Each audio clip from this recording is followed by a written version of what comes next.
প্রকার গীবত জায়েজ, এক প্রকার হারাম। কত প্রকার জায়েজ? 3 প্রকার গীবত জায়েজ, এক প্রকার হারাম।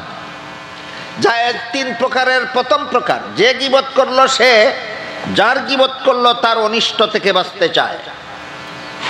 2 নম্বর, যার গীবত করলো তাকে সংশোধন করতে চায়। 3 নম্বর, যার কাছে গীবত করলো তাকে হেফাজত করতে চায়। অবশ্য যথাস্থানে বলতে হবে, যেখানে বললে তার প্রতিকারের ব্যবস্থা আছে সেখানে বলতে হবে।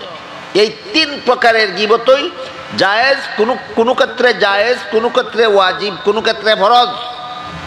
হ্যাঁ, নিজে বাঁচার জন্য নয়, যার গীবত করলো তাকে সংশোধন করার জন্য নয়, যার কাছে গীবত করলো তাকে হেফাজত করার জন্য নয়। বর্তমান সমাজে ইউটিউবে চলে, আমাদের বর্তমান সমাজে ইলেকট্রনিক্স মিডিয়ায় যে কোনো লোক, যে কোনো ভালো লোকের সামান্য একটু দোষের সন্ধান, দোষের একটু গন্ধ পাইলেই সারা বিশ্বময় প্রচার করা শুরু করে দেয়।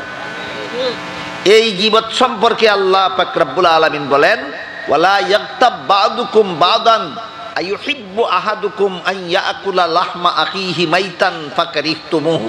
সাবধান, এই ধরনের গীবত যার মধ্যে ইসলাহ নাই, যার মধ্যে ইফসাদ আছে, এই রকমের গীবত তোমরা কেউ কারো গীবত করবে না।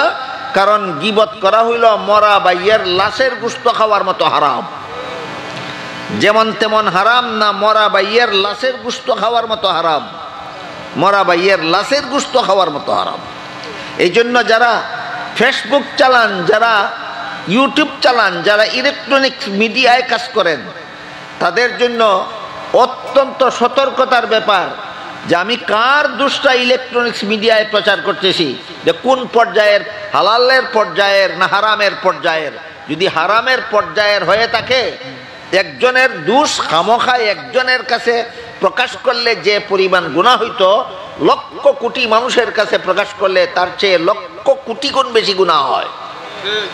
কি পরিমাণ জঘন্যতম হারাম কাজে বর্তমান সমাজের মুসলমান লিপ্ত আছে, এই অনুভূতি আমাদের আসা দরকার।